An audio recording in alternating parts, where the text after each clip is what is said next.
Hello everybody, welcome along. My name is Benjamin Bloom. This is the Benjamin Bloom Football Channel. Please leave your bias at the door and join us for our dearly departed Premier League transfer roundup. I had a few people ask where this was, but we finally got it done. Transfer window closing Tuesday night, 11 p.m. Still a little bit of spillage over through in Wednesday, not necessarily in terms of Premier League clubs, but a few loan deals and whatnot done. We had the international yesterday, so we are finally here. Apologies if things are a little bit late for you, but there we go. Hopefully we still have time for me to discuss and have a little think about, and for you to tell me what you think about your club's transfer window. Of course, this is the dearly departed. We're talking about Leeds, Villa, Norwich, Watford and Brentford, our 5 intrepid clubs that have moved from the Championship to the Premier League. I managed to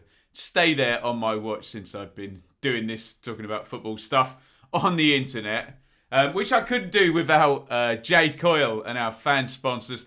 Jay sponsors this show, dearly departed, also known as Ben. Couldn't bear to lose us. Yeah, absolutely. So thank you to Jay, and you too can get involved over on Patreon. We've got a round table with the Patreons planned for Monday night. Looking forward to that. So what I want you to do is comment with a score out of 10 for your team's transfer business. You could do that now without even hearing me give my view, or you can go and have a listen. I'll try and do the chapter thing on YouTube. So you can skip if you don't want to listen to the other 4 clubs. But I would recommend it. Obviously, it's good to hear how the others are doing and compare and contrast, as Simon Jordan would say on TalkSport slightly frequently. So yeah, score out of 10 for your transfer business. As ever, please leave your bias at the door. I've done a few of these videos this week, and generally fans skew optimistic on transfers, and there is quite a fair bit of cause for optimism with these 5 teams. But just not wanting to rain on anybody's parade, remember, not all transfers work out. Maybe 50-50. And as I always say, not everything your club does is brilliant, and not everything your club does is terrible. So just bear that in mind. Try and avoid mass amounts of optimism. We'll go for some realism with these transfer dealings. Let's start with Leeds. So there is last season's team in the main. Meslier, Ailing, Cooper, Strauch, Alioski, Phillips, Rafinha and Harrison wide, Dallas, Click, Bamford. So when I look at that team and I think about Leeds' business, obviously there's Koch, Llorente as well.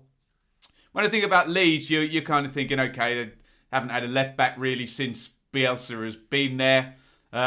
Maybe Bamford one day will have a run without playing. He seems to have played every game, every minute, every whatever for the past couple of seasons. Maybe something in central midfield, get Harrison signed up full time, etc, etc. That was what I feel needed doing. What did Leeds do? Let's have a look at the outgoings. Outgo Douglas, Alioski, Boy, Hernandez, Stevens, Gotts, and then on loan Davis, Poveda, Costa, Bogus, Casilla, Berardi, O'Kane. So first of all, when I look at Leeds' outgoings, what I see is they haven't sold any of their best players, and they haven't had to get rid of anybody they don't want to get rid of, which is normally a pro in transfer windows. Not always. Sometimes it is good to sell somebody to raise a bit of money, but I don't think Leeds are in that spot. So departure's good, and you can see the right mix there. A couple of players they're very fond of, obviously Berardi, Alioski and Hernandez going out. And then people, I don't want to sound cruel, people that they don't need. So in terms of the outgoings, that's good on the basis we don't think there's sort of massive need to raise money with Leeds having stepped up and now in their second year of Premier League TV money. What did they do? What did they bring in? They brought in Dan James, 23, left winger from Manchester United, for, according to Transfermarkt, please let's not argue about transfer fees. You don't know, I don't know. Dan James does, his agent does, Victor Rorter does, Ed Woodward does. Let's just assume that it is around that amount. But an interesting one, that, isn't it? Leeds wanted Dan James in 2019, and we all saw on the Amazon documentary it not happening. We're not entirely sure where the breakdown was still, but it's been done now. They were dealing with Swansea then. They're dealing with Manchester United now. Look, they're paying a sizable chunk more than they would have paid there, but you got a player who's maybe a bit more experienced. I mean, I'd be interested in Leeds fans' thoughts on that in terms of the deals and what they're getting now.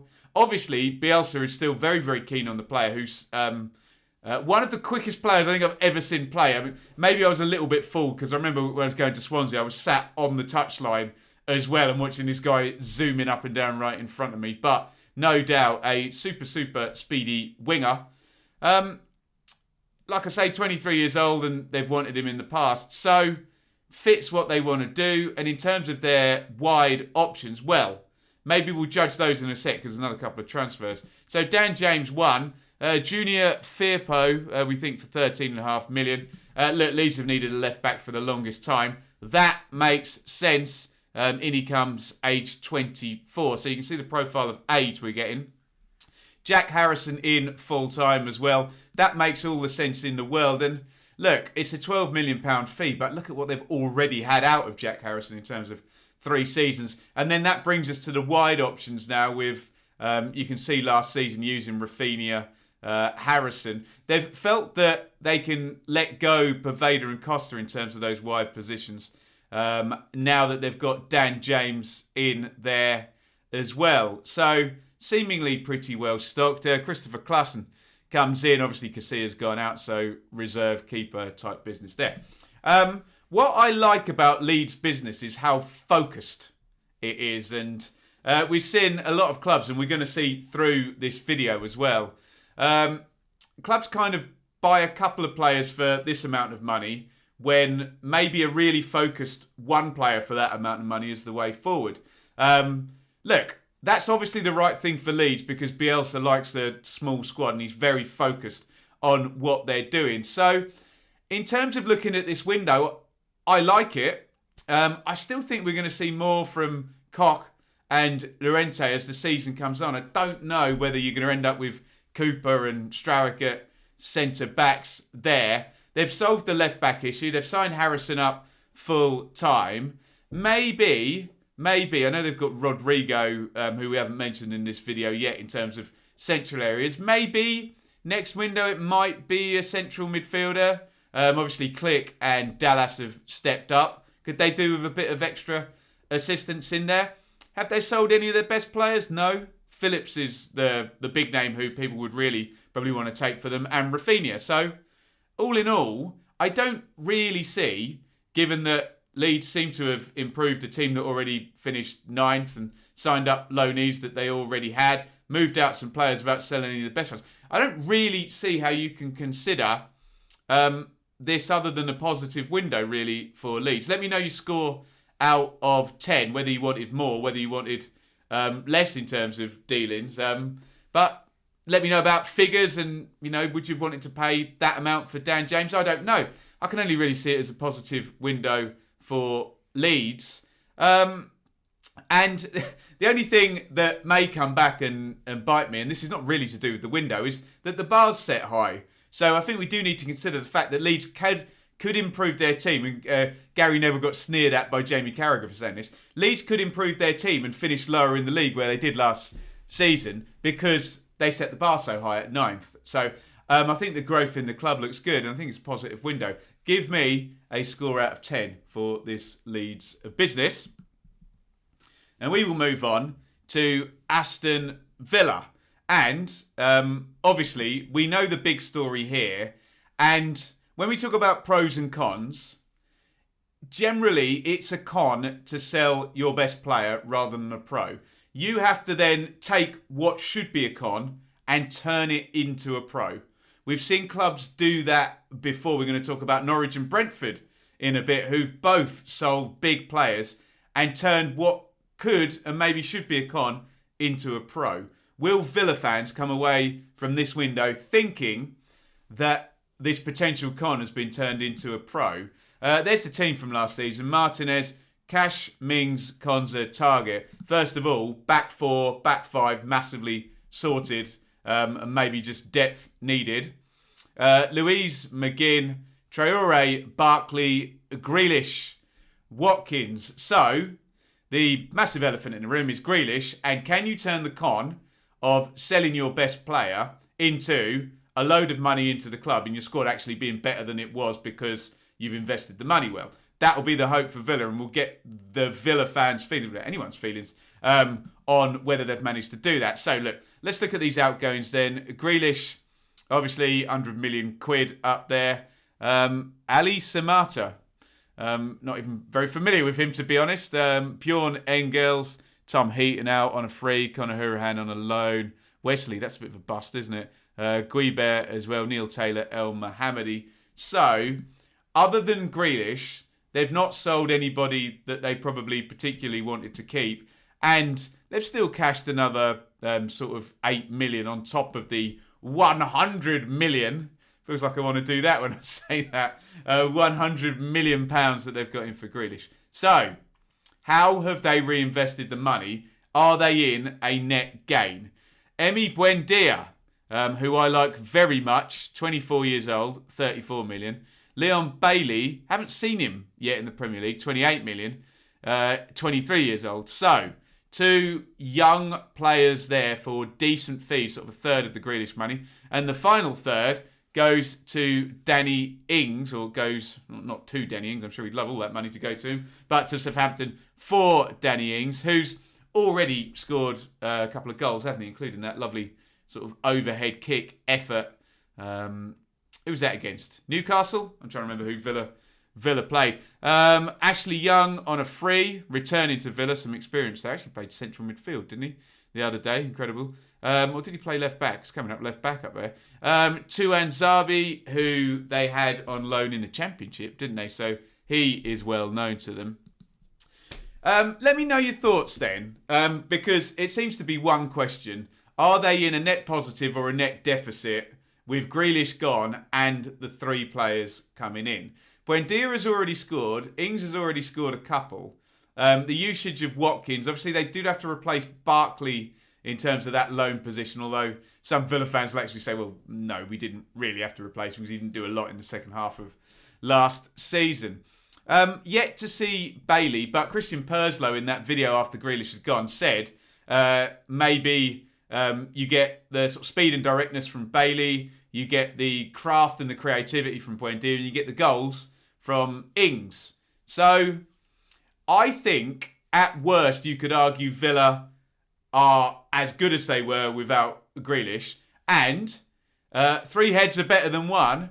If these players all perform, then they're ahead of where they are without Grealish. So, again, I think you can probably argue a positive transfer window, can't you, for Villa? Maybe, did they need another central midfielder in? Or a little bit of backup in terms of that back 4? I don't know. They don't appear to need first teamers, do they? Left back? Target? I don't know. You tell me. Give me a score out of 10, Villa fans, or any fans indeed, for that window. And answer the question I'm trying to get my head around. And we're in the realms of predicting the future. Is it a net positive or a net deficit with the 3 in replacing the 1 very, very good player that went out? Let me know your thoughts. Right, on we go to Norwich and on we go to the promoted teams. Now, we need to make a concession here because we judge these 3 teams by a different standard. And what I mean by that is Villa and Leeds were in the same division last year as they were this year. Whereas Norwich, Brentford and Watford have all moved up. So straight away, Norwich, Watford and Brentford, we're going to quite easily be able to argue they've got more income and their squad is probably going to improve. Now, whether it improves in relation to last season or whether it improves in relation to the level they're at now are 2 entirely different things. So judging the window in isolation, it's not going to be hard to argue that all 3 of these clubs are going to have better squads than they had last season. Look, let's put it this way, very bluntly. If you come up and you have a worse squad than you did at the division down, you're on a hiding to nothing, aren't you? We have seen a couple of teams end up doing that, and look at sort of Derby and Sunderland and, see how that ended up. So, there's the Norwich team from last year. Krill, Aarons, Hanley, Gibson, Sorensen, who was covering left back for a lot of seasons. Again, it's the who scored most used 11. McLean, Skip, Buendia, Vrancic, Cantwell, Pookie. So interesting one this, because again, like Villa, Norwich have sold their best player. They've in fact sold him to Villa. How incestuous this is. The left back issue's not too big because, there was one there already in Janulis, and they've signed another. We'll talk about that in just a sec. Skip, that's an issue. He was very good in the Championship, wasn't he? And didn't manage to get him back on loan. And Vrancic, in terms of a 10, has Daniel Farke ever had a solid number 10? Stieperman that first season, very unique player, as I always say. So definitely, and I suppose it's a good place to come from when you scored 97 points and there's areas to improve. You're coming from a good starting point. But obviously, again, we need to talk about with Buendia, without Buendia, and are they in a net gain or a net deficit? And I suppose the good thing about what Norwich have done is they're so far removed from where they were last season. We're not really. It will be comparing apples and oranges, wouldn't it? It's pretty much going to be a new team for Norwich this season, with probably 4, 5 of those players from last season. And I think the Norwich fans will be pleased about that, because with all this going to war without a gun last time, well, they've kind of gone for it a little bit more this time, haven't they? So, outgoings, Buendia, that's obviously the big one and the problematic one. But, hey, where there's a problem, there's an opportunity, isn't there? Vrancic, God, was he still there? Stieperman, Leitner, Thompson, Neeland, Tribal, Famewo, these are loans now, McCullum, Sinani, Martin, Barden, Soto, Adshead, Hugel, that's an interesting one, Hernandez, Oxborough, a couple of City, Closer, and Quinty, and not sort of retained last season. So, again, other than Buendia, they've taken out players that they don't need anymore, like Leeds and Hernandez, Berardi and Alioski. Players they're fond of, but now the club has frankly moved on from these players, and as much as they may be beloved, they're not going to be sending them out onto the pitch for 38 Premier League games. So, we'll decide whether the sale of Buendia is good, bad, indifferent. I don't think they had a choice in the end, given that the sacrifice they made meant he was going to stay, help them get promoted, and then he was going to be gone. So, mentally, I suppose Norwich fans do have to kind of just move on from that anyway. Now, what Norwich fans would have wanted to see is a number of players coming in, and that has been what's happened. Milo Rasica has already played a couple of times, hasn't he? In Buendia's position. Please don't compare him, though. It's just silly. Things move on. It doesn't have to be the same type of player in the same position forever and a day because you had a good player there once.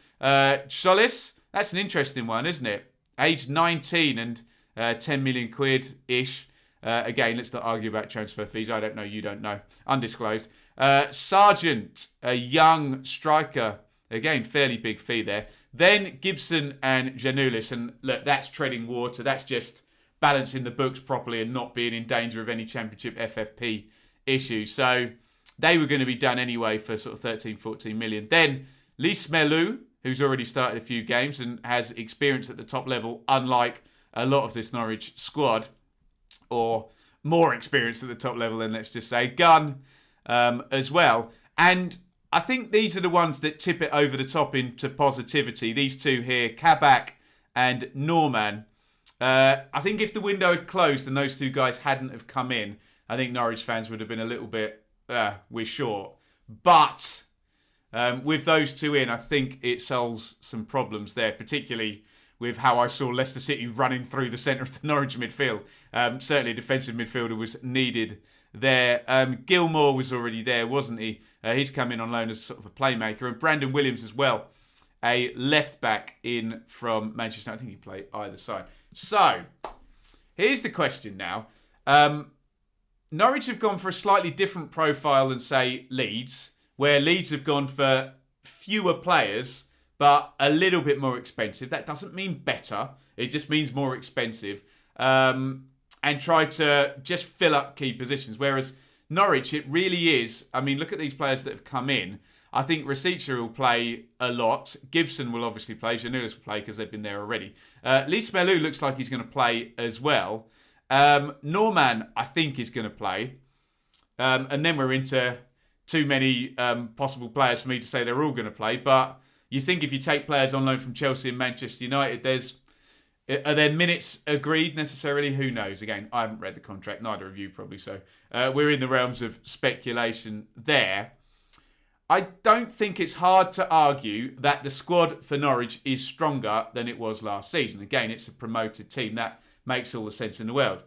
In terms of in relation to their squad they had last time, I think it's also stronger. I don't think that's hard to argue, is it? In relation to Premier League, I also think they are stronger. Is it going to be enough straight away to bump Norwich into a regular Premier League club? Who knows? We will find out. But, and Norwich fans are not going to want this scenario, but if the worst does happen, they have still amped things up and they're now spending in a way that would mean potentially next time around or next go around, they would be really, really ready to go. But I know Norwich fans, I speak to Norwich fans, they want that now. They want that minimum 17th place spot this season. And then they want to keep Norman and they want to keep Kabak if there's obligations to buy or options to buy or however those contracts have been worded, and move forward and improve. They're ready to go, aren't they? And the proof is just in the pudding on the pitch now. So I think it's a positive window. I think they've mitigated the sale of Buendia as well as possibly they could have. The only different way they could have gone was, I don't know what their spend is. I think Transfermarkt adds it up. I think I've cut it off the bottom there. Sort of 50, 60 million quid. The only argument is they could have done it differently and done 4 players for 15 million quid each. Is that better or worse? I don't know. Depends who the 4 players were, and it depends how these players that they've signed do. So they've gone for a few more numbers, which they probably needed, and the proof is going to be in the pudding. Give me a score out of 10, Norwich fans, or any fans again, for that window, and we will see. The proof is in the pudding. It's fairly hard to argue the squad's not stronger. Will it be strong enough for Premier League? We will find out in the course of time, but very, very much looking like Daniel Farke, team number 2 now in evolution. If you class, forget the first season of Mattheson, class 18, 19, 19, 20 and 2021 as the first evolution. And the next evolution, if he is hanging about, let's just say. Get your score out of 10 in the comments. And we are going to talk about Watford.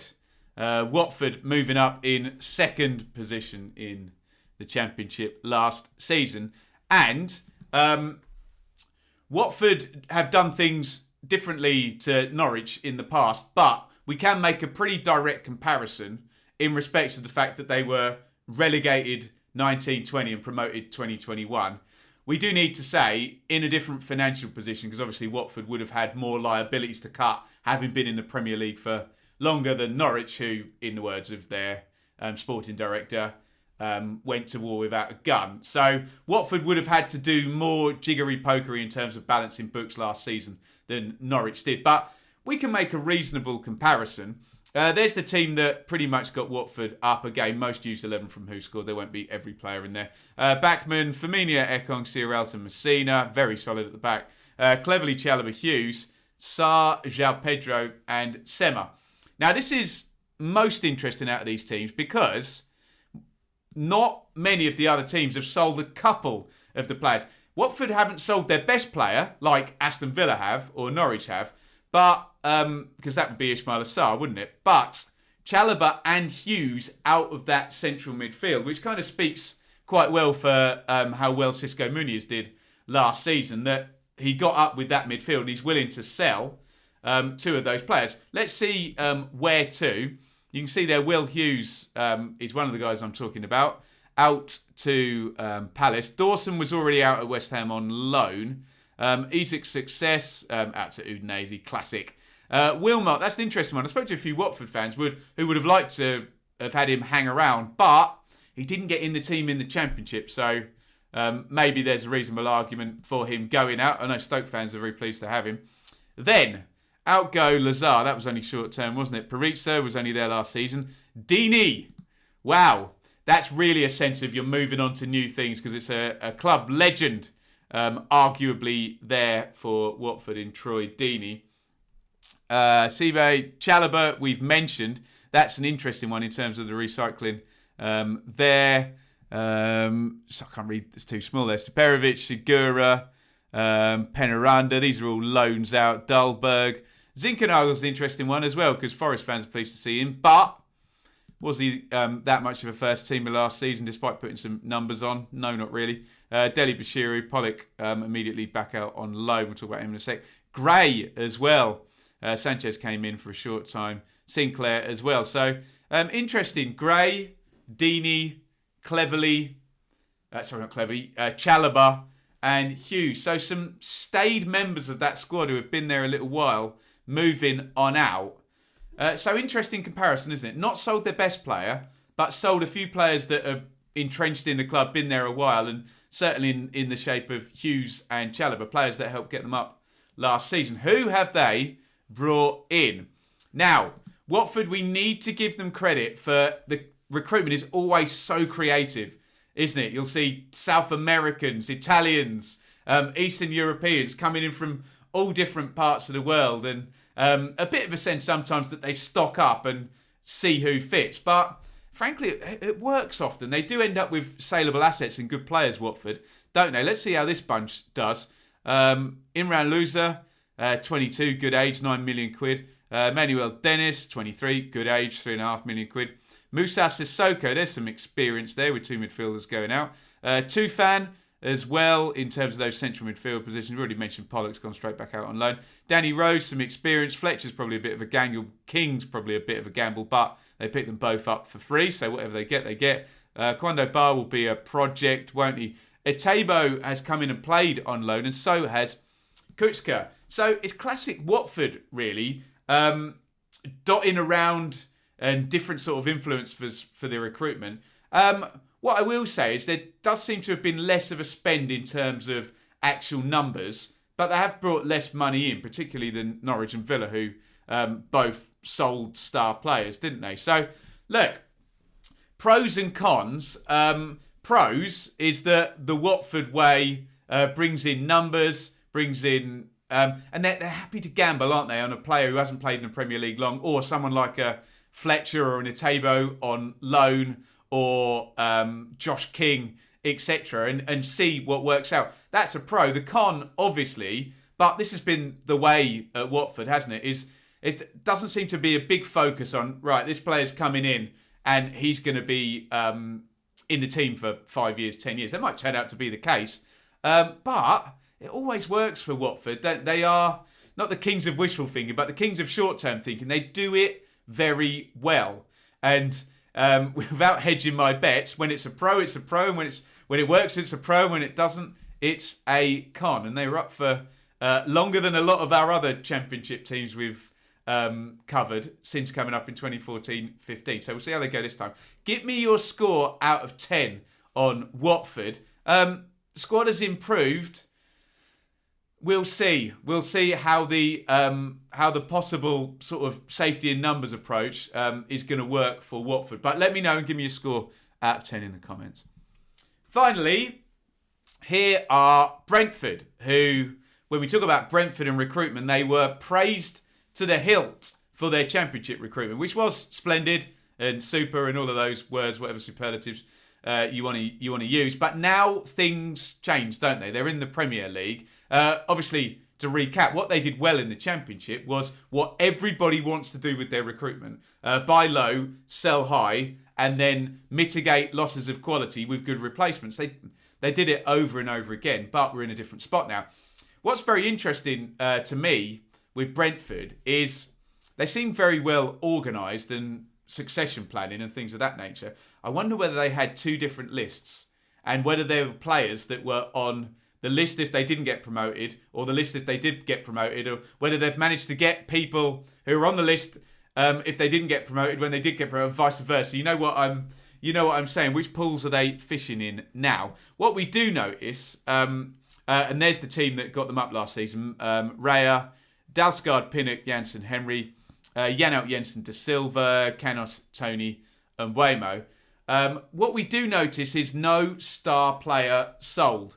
And Brentford fans, of any fans in English football or probably world football, are the most used to having their star players sold on a regular basis. And to be fair, not even their star players, even their middling players for really good money, because people amped up their expectations on what they were going to get from Brentford because the recruitment had been so good. Out go Dalsgaard, Daniels, Marcondes, Gunnarsson, Dervisoglu, Fernandez there on loan, Balcom as well. And what's interesting is Dalsgaard and Marcondes, free transfers out, important players to Brentford, but they're happy to just move them on and go. No sort of big crying about it. It's on we go to the next. So a hole at right back for Brentford to fill, I suppose. And, well, although they went to a back three late in last season and seem to be keeping with that. And Marcondes, well, was he ever the starter every week? It seemed to come in at the end of the last two seasons and help them in the playoffs. But, happy for him to go out to Bournemouth. In comes Christopher Asia for 14 million quid. Now, that's interesting straight away because we've seen, the likes of Norwich particularly not go to those figures straight away. Maybe West Brom, I suppose they did for Dejan Garner, but he was there already. But to come straight in and club transfer record on a centre-back. But they needed him. They went to the back three. They were using Christian Norgard. Nice and focused in the way Leeds were last season. Onyeka, I suspect Onyeka would have been one of those players who was on the list even if they didn't go up, because he's at Midtjylland and Brentford probably could have swallowed that type of fee in the Championship, but you'd assume if they had have stayed down, perhaps the big sale, Ivan Toney, Rico Henry, who knows? Johan Visa, another left winger there. Pert Harris, that'll be a project. He's only 18. Alvaro Fernandez in on a loan with a fee. Keeper there. I don't see him usurping David Raya yet. But this looks a lot more like the Leeds style of recruitment from last season, where very focused but high fees in relation to the club history on a few players in key positions. And if you throw in Asia as a centre-back with Janssen and Pinnock, you assume that Sergi Canos replaces Dalsgaard in terms of the right wing-back. Henry's already there. Raya's already there. Onyeka will go into central midfield where they're already well populated with the likes of Josh De Silva, Norgard, Jensen, Bish Bash Bosh. And then up top seems to be a front two. Ivan Toney's obviously going to start, and you've added a bit of depth there with Brian Mbuemo and Johan Visa there. But looks focused and a small squad. And I'm not saying this is better or worse than maybe a Watford or a Norwich who have brought in more numbers. Either could work better. We don't know. We will find out. But it does seem a more smaller in numbers and more focused, which has been the case for Brentford in terms of the actual focus. But maybe bigger numbers in the Championship. We used to be seeing a few more going in and out. And maybe streamlining is going on now. Give me a score out of 10 for Brentford as they maybe move in incrementally up. And whereas when you say to a Norwich fan, would you accept going down and bouncing back up stronger? That's maybe where they were a couple of years ago. If you said that to a Brentford fan, maybe they would probably be okay with that now and say no, solidify, bring in the revenues, become a big Championship team, bounce straight back, and maybe you might see something different. I don't know. They might not need that cushion of an extra year. Anyway, that's not the point of this conversation now. The point of this conversation is to find out what you think of the recruitment and give me a score out of 10 for Brentford. There is our transfer roundup. And honestly, I'm quite positive about all of them. Leeds have done focused again. That worked for them last season. You can argue the team is better. Bar is high, though, with 9th position. Villa, there's an argument they lost their best player, but they replaced them with 3 good players. Does that make them stronger? Hopefully. You can argue positivity again. Presumably that does become a net improvement rather than a net decrease in ability in their 11. Norwich, well, best player out, but lots of numbers in, and certainly no going to war without a gun this time.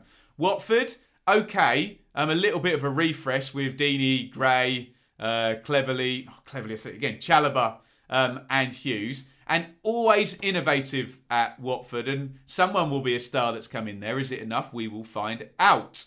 And then Brentford, more sort of focused and fewer players in, but for quite steep fees, the ones they have brought in. Does it improve them?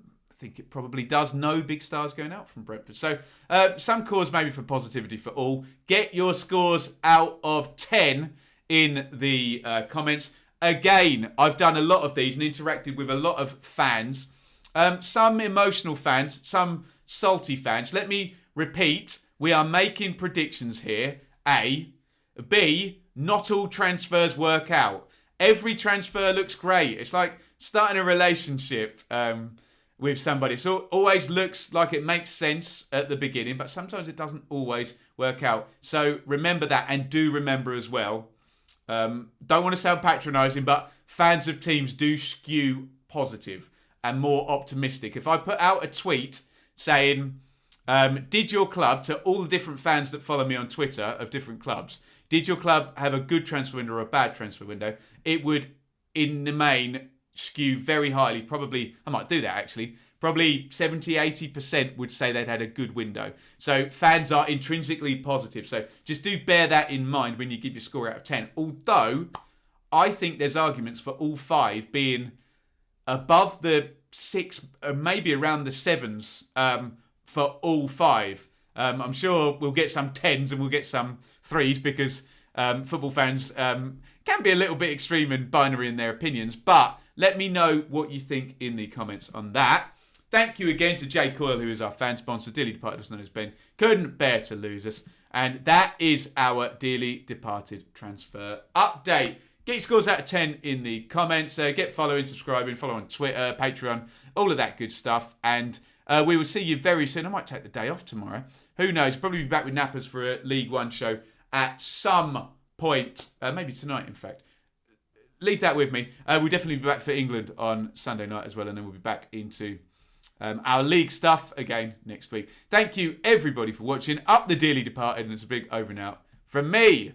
Thank you so much for watching. If you enjoyed this video, please hit the like button to see more videos from this channel. Hit the subscribe button and to be notified every time we upload. Ring the bell for those notifications to come through on your device. If you really want to support the channel and me as a content creator, I will be eternally grateful if you head over to the merch store and grab something, or support over on Patreon, patreon.com/Benjamin Bloom. Thank you for your time.